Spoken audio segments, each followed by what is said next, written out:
Oke, Assalamualaikum warahmatullahi wabarakatuh. Jumpa lagi bersama saya Mas Tri, host tidak terkenalnya Serdadu ID. Oke sobat, pada kesempatan kali ini saya kedatangan duo yang saya menyebutnya duo war biasa, karena memang berdua ini yang akan saya kenalkan itu memiliki background, memiliki pengalaman jam terbang yang sangat luar biasa pada rubrik perempuan bicara. Siapa perempuan yang saya sebut dua war itu tadi? Yang pertama ada Mbak Rizka, yang kemudian yang kedua ada Mbak Nur. Seperti itu. Yang dua-duanya itu saya kenal sebagai dosen salah satu universitas di Yogyakarta, tepatnya nggak apa-apa saya sebut merek ya, agar ini juga nambah mahasiswanya tahun depan nih kan. Oke. Di Universitas Respati Yogyakarta. Pada kesempatan ini Serdadu ID sangat beruntung mengundang duo perempuan yang hebat ini dalam program atau rubrik perempuan bicara. Mereka nanti akan membicarakan, membincangkan tema yang akan kita ambil itu tentang gender, lebih spesifiknya ke equality gender gitu Pak ya, kesamaan gender. Oke, yang pertama, teman-teman pasti penasaran kan Sobat Serdadu, bagaimana sepak terjang, latar belakang, kemudian pengalaman mereka, agar teman-teman dan Sobat Serdadu terinspiring seperti itu meniru mereka berdua. Saya persilakan the first one. Ini karena dua-duanya ladies kan. Iya. Jadi kan biasanya first ladies kan, ini karena dua-duanya ladies. The first one, time is yours, Mrs. Rizka. Oke, silakan Mbak Rizka. Oke, terima kasih, luar biasa Serdadu ID. Ya. Ya, ini kesempatan yang langka untuk bisa berjumpa dengan host yang katanya tidak terkenal tapi ya, nyatanya terkenal. Tapi pengennya terkenal. Namanya harus tidak terkenal, tapi pengennya terkenal seperti itu.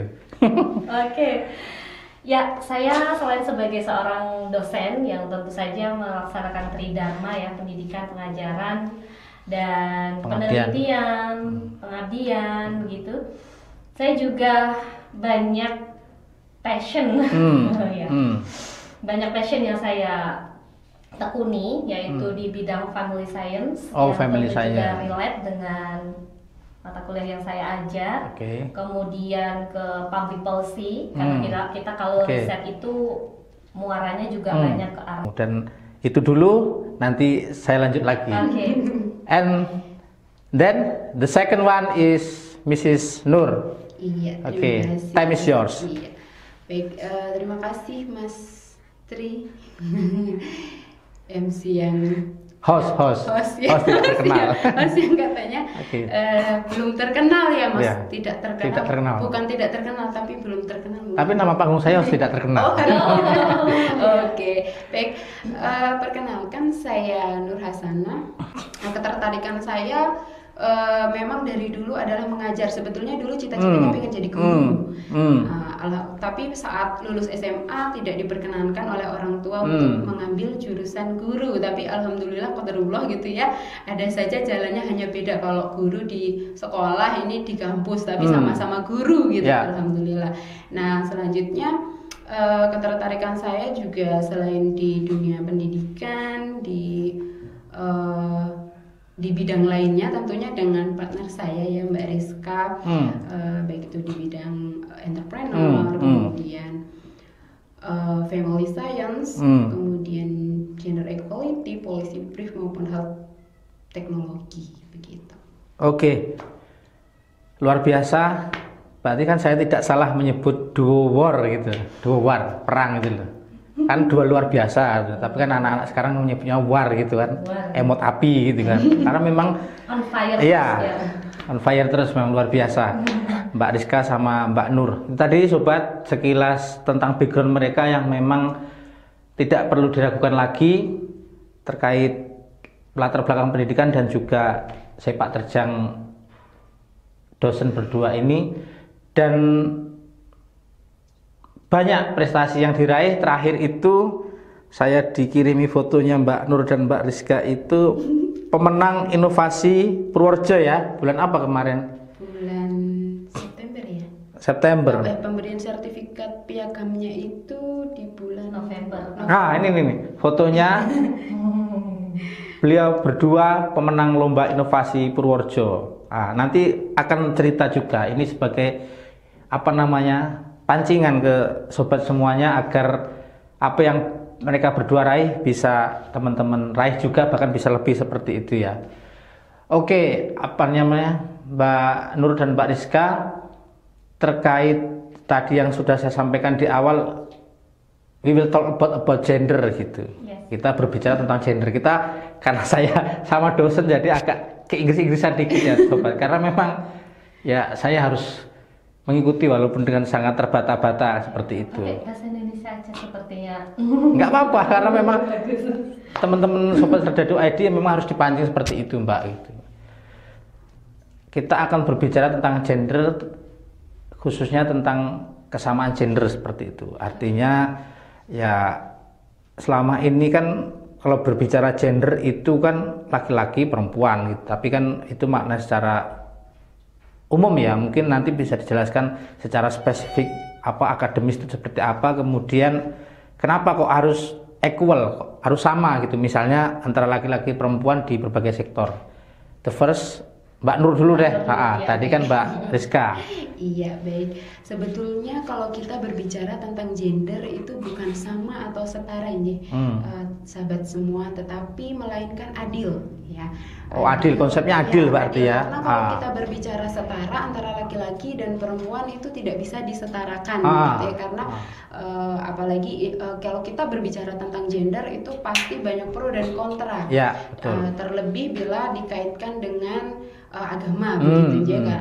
Kemudian juga kalau kita berbicara gender, sebetulnya yang diperjuangkan itu adalah keadilannya. Keadilannya ya. Dalam berbagai aspek, salah satunya adalah pendidikan, kemudian khususnya dalam keluarga itu adalah keadilan dalam pembagian peran di dalam keluarga, ya, atau yang disebut dengan partnership, gender partnership, gitu ya, antara suami dan istri, begitu. Jadi disamakan dulu nih persepsinya bahwa kalau kita berbicara gender sebetulnya bukan semata-mata bahwa kaum perempuan itu menyuarakan harus sama begitu, karena tidak bisa disamakan juga begitu, tetapi lebih kepada keadilan dalam pembagian peran, kemudian keadilan dalam memperjuangkan haknya, kemudian juga tanggung jawabnya juga gitu, baik dalam lingkup keluarga maupun di publik. Di publik juga. Jadi konsep gender itu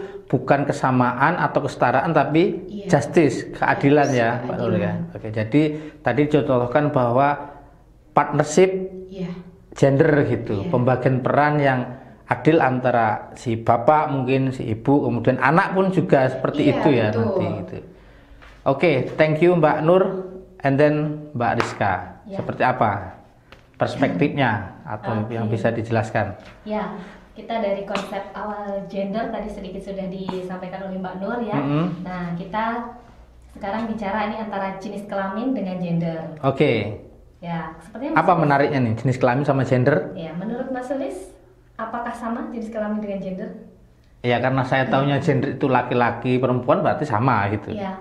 Secara umum pun orang seperti itu gitu. Betul. Semua mahasiswa saya juga pertama kali sebelum masuk kuliah jawabnya begitu. Sama kan berarti kan? Bahkan akademisi yang tidak concern di bidang pergenderan juga perspektifnya seperti itu. Sama ya. Sedangkan berbeda ternyata antara gender ternyata berbeda dengan jenis kelamin. Jenis kelamin bisa tidak bisa dipertukarkan. Gender bisa dipertukarkan. Tadi kalau tadi keadilan, sekarang masalah tukar menukar gitu, tapi bukan barang ini ya. Perbedaannya. Jenis kelamin dengan gender. Seperti yang Mbak Nur sampaikan tadi, bahwasanya gender itu salah satunya adalah peran. Nah, gender adalah konstruksi sosial mengenai peran, tanggung jawab, komparasi. Jadi itu dibentuk oleh sosial, budaya. Culture ya. Ya, konstruksi sosial. Sedangkan jenis kelamin pemberian Tuhan. nature. Kodratullah ya. Gitu ya. Jadi kalau sekarang gender nggak bisa dipertukarkan kecuali jenengan ke luar negeri operasi transgender ya kan. Tapi kan rencana begitu sih Mbak. Teman saya tapi bukan saya. Sebenarnya hari ini pengen pakai bedak gitu. Iya. Ya. Nah itu dulu. Jadi bisa dipertukarkan dan tidak bisa dipertukarkan. Contohnya dalam kehidupan sehari-hari apa yang bisa dipertukarkan itu? Ya, jenengan umpamanya punya 2 anak nih, cewek cowok. Yang jenengan suruh cuci mobil, yang siapa itu? Pasti cowok, karena itu identik pekerjaan cowok seperti itu. Kalau yang perempuan memasak? Ya, atau nyapu atau cuci piring lah gitu. Ya, dalam konsep gender tadi harusnya tidak harus dia itu memasak, itu yang cewek. Tidak harus. Tidak harus, tetapi boleh. Bukan karena kalau memang yang perempuan itu yang masak, bukan karena dia dipaksa karena dia berjenis kelamin perempuan, namun ya dia memang passionnya masak dan masakannya enak dan dia suka. Tapi kalau dia lebih suka cuci mobil, yang cowok juga jadi chef hebat, sekarang banyak chef hebat yang cowok juga, why not gitu? Oh gitu ya. Jadi kalau tadi yang Mas sampaikan tadi adalah bentuk konstruksi sosial sekarang ini. Ya begitu. Terkait kultur berarti ya, karena tadi ya mencuci mobil itu ya cowok gitu, karena itu pekerjaan yang bisa dibilang berat segala macam. Memasak itu urusan dapur ya cewek gitu. Karena ya ada bumbu-bumbu yang harus disiapkan, kemudian memegang alat-alat masak itu ya secara umum cewek gitu. Kalau cowok, padahal sekarang cowok juga banyak yang chef, bahkan rata-rata chef master itu malah cowok semua ya peserta. Ada salah satu di TV itu kan banyak pesertanya malah cowok seperti itu. Jadi konsepnya tadi kalau jenis kelamin itu tidak bisa dipertukarkan. Kalau gender itu bisa dipertukarkan sesuai dengan peran, dengan tentu tidak mudah. Saya kira ini Mbak Rizka ya, karena pasti yang tertanam di masyarakat secara umum itu ya tentang budaya, lagi-lagi tentang konstruksi sosial itu tadi. Misalnya saya dulu suruh cuci piring ya ogah-ogahan karena itu kan kerjaan cewek gitu. Padahal saya juga makan setiap hari, harusnya saya punya tanggung jawab juga untuk mencuci, dan saya mencuci piring pun otomatis tidak meruntuhkan kelaki-lakian saya ya kan gitu. Malahan bisa di mata istri bisa meningkatkan kegantengan 200%. Waduh, tapi saya belum punya istri Mbak. Besok berarti ya. Oke. Besok bisa dipraktekkan. Iya. Akan saya coba ini. I will try it gitu. Cuci piring ya kan. Daripada suruh check out di salah satu marketplace kan. Siapa tahu itu. Iya, jadi gini ya Mbak Nur ya, yang tadi saya sampaikan tadi itu nanti sepertinya cuma sepele ya, cuma antara memasak dan cuci mobil, tapi itu berpengaruh sampai kehidupan pernikahannya ya. Oh gitu. Bisa menjelaskan. Coba dijelaskan Mbak Nur. Oke, jadi tadi menindaklanjuti yang disampaikan oleh Mbak Rizka ya, bahwasannya gender itu tidak bisa dipertukarkan. Tapi kembali lagi tadi dengan konsep gender itu ada yang nature ya, yang nature itu yang alami memang sudah ketentuan Tuhan begitu. Jadi ada yang tidak bisa dipertukarkan, tapi ada juga yang bisa dipertukarkan. Apa sih yang tidak bisa dipertukarkan? Yaitu menstruasi, hamil, menyusui, itu sudah pasti menjadi peran seorang perempuan gitu. Selebihnya karena cowok nggak mungkin menstruasi ya. Karena laki-laki kan tidak mungkin ya, kecuali tidak bisa juga gitu ya. Tapi untuk hal yang lain sebetulnya ya tadi konsepnya adalah partnership gitu antara suami dan istri. Kalau kita berbicara tentang gender equality dalam ranah domestik begitu. Tapi kenyataan di lapangan, karena kita budayanya masih banyak yang menganut budaya patriarki ya Mas. Jadi terkadang banyak di masyarakat itu yang persepsinya masih bertentangan dengan konsep kesetaraan gender itu, ya keadilan gender, bahwa kalau pekerjaan domestik itu yang menjadi tanggung jawab istri begitu. Sementara di era saat ini begitu, perempuan itu meskipun dia adalah sosok yang multitasking, tetapi perannya itu dengan perkembangan zaman, kemudian kebutuhan yang tidak seperti zaman dulu ya, ini menjadi ketimpangan peran antara suami dan istri begitu. Oh, kalau suami itu perannya keluar mencari nafkah, sudah selesai begitu. Sementara perempuan, banyak juga sekarang perempuan yang ikut serta membantu perekonomian dalam keluarga. Kemudian dia masih mengurusi pekerjaan domestik, mengurus anak, dapur. Padahal sebetulnya semua peran itu bisa dikompromikan antara suami istri, sehingga akan muncul ketergantungan ya Mas, attachment ya. Jadi muncul kelekatan antara suami dan istri. Bahkan si anak itu sendiri ya. Termasuk anak, kemudian termasuk anak dalam menyampaikan pendapat, aspirasi gitu ya. Dan keluhan atau apapun. Jadi semua itu memiliki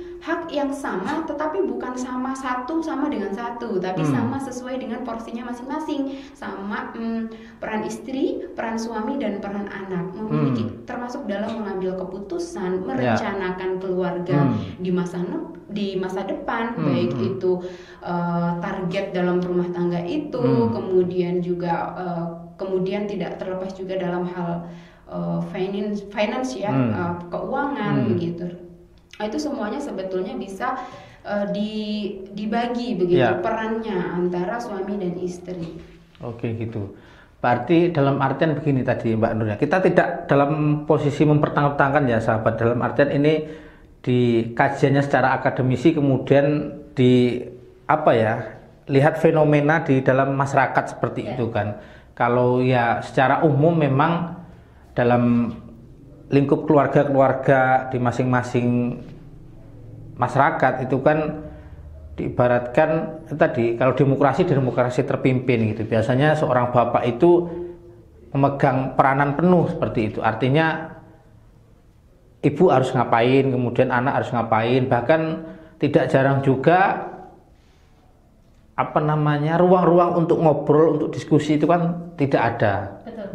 Itu sangat sempit sekali seperti itu. Nah, ini kan yang harus dipropagandakan kalau istilah saya gitu, agar juga maksudnya pengetahuan tentang gender, kemudian tentang tadi family Pak? Family science, kemudian cara parenting ya, bahasa anak-anak sekarang itu kan lagi luar biasa parenting. Dipropagandakan itu